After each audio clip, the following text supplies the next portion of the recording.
दोस्तों, बॉलीवुड की दुनिया में ऐसे कई नाम हैं जो कभी अपनी चमक और शोहरत के लिए मशहूर थे, लेकिन फिर अचानक गायब हो गए।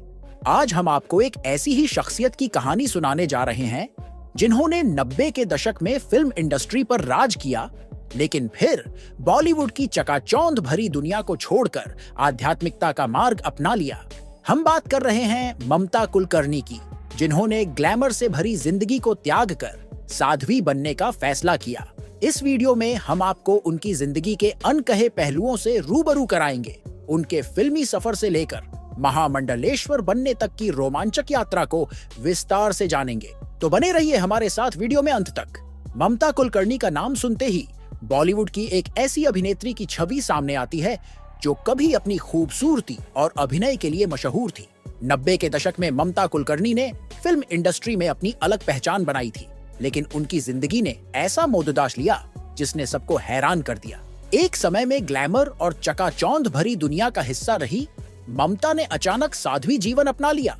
इस सफर की कहानी किसी फिल्म से कम नहीं है। आज हम ममता कुलकर्णी की जिंदगी के उन अनकहे पहलुओं के बारे में बात करेंगे जिनके बारे में बहुत कम लोग जानते हैं। उनके फिल्मी करियर से लेकर आध्यात्मिक जीवन तक के इस सफर की हर कड़ी को जोदहते हुए हम आपको बताएंगे कि आखिर क्यों उन्होंने साध्वी बनने का फैसला किया। ममता कुलकर्णी का जन्म 20 अप्रैल साल से एक मराठी ब्राह्मण परिवार में हुआ था। उनकी प्रारंभिक शिक्षा मुंबई के Saint Joseph Convent International School से हुई थी।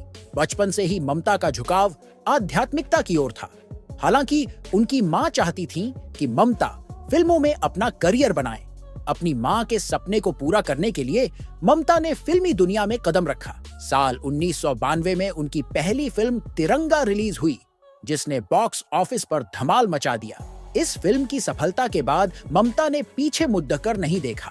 1993 में आई फिल्म आशिक आवारा और 1994 में क्रांतिवीर जैसी सुपरहिट फिल्मों ने ममता को इंडस्ट्री की टॉप एक्ट्रेस की कतार में खाटी दीदा कर दिया। उनकी अदाओं और खूबसूरती के लोग दीवाने हो गए थे। ममता का करियर तेजी से ऊंचाइयों पर पहुंच रहा था, लेकिन उनके फिल्मी करियर के साथ साथ उनकी निजी जिंदगी भी सुर्खियों में रहने लगी। ममता का नाम अंडरवर्ल्ड डॉन विक्की गोस्वामी से जुड़ा। विक्की गोस्वामी के साथ उनके रिश्ते की खबरें मीडिया में छाई रहीं। कुछ समय बाद यह खबर आई कि ममता ने दुबई में विक्की गोस्वामी से शादी कर ली है। जब ममता से इस बारे में पूछा गया तो उन्होंने पहले इस बात से इनकार किया, लेकिन बाद में उन्होंने खुद स्वीकार किया कि उन्होंने विक्की के साथ शादी कर ली है। इस दौरान विक्की गोस्वामी एक ड्रग केस में फंस गया और उसे जेल की सजा हो गई। इस घटना ने ममता की जिंदगी को पूरी तरह बदल दिया। विक्की के जेल जाने के बाद ममता ने खुद को भगवान की भक्ति में डुबो दिया। उन्होंने आध्यात्मिकता का मार्ग अपना लिया और बॉलीवुड की चकाचौंध भरी दुनिया से दूर हो गई। ममता ने इस दौरान एक किताब भी लिखी जिसका नाम था ऑटोबायोग्राफी ऑफ एन योगिनी। इस किताब में उन्होंने अपने आध्यात्मिक अनुभवों को साझा किया। ममता का कहना है कि उनका जन्म केवल भगवान की भक्ति के लिए ही हुआ है। उन्होंने बॉलीवुड को हमेशा के लिए अलविदा कह दिया और साध्वी जीवन अपना लिया। 25 साल तक भारत से दूर रहने के बाद ममता कुलकर्णी ने 2024 में भारत लौटने का फैसला किया। मुंबई एयरपोर्ट पर उन्हें देखकर लोग हैरान रह गए। उनके फैंस के बीच खुशी की लहर दौड़ डीएच गई। लोग यह सोचने लगे कि शायद ममता अब बॉलीवुड में वापसी करेंगी या फिर किसी रियलिटी शो का हिस्सा बनेंगी।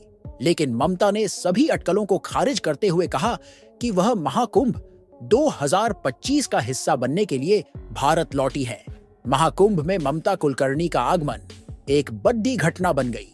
किन्नर अखाड़े में उन्हें महामंडलेश्वर की उपाधि देने की तैयारी शुरू हो गई। लाखों लोगों की भीड़ महाकुंभ में उमड़ पड़ी ताकि ममता को महामंडलेश्वर बनते हुए देख सके। ममता ने महाकुंभ में पिंडदान किया और संतों के साथ संगम में स्नान भी किया। इस दौरान ममता ने कहा कि यहाँ आना उनकी खुशकिस्मती है और वह यहाँ आकर धन्य हो गई हैं। महामंडलेश्वर बनने के बाद ममता कुलकर्णी को एक नया नाम दिया गया, श्री यामिनी ममता नंद। ममता ने कहा कि अब वह सादा जीवन जीती हैं और बिना मेकअप के रहती हैं।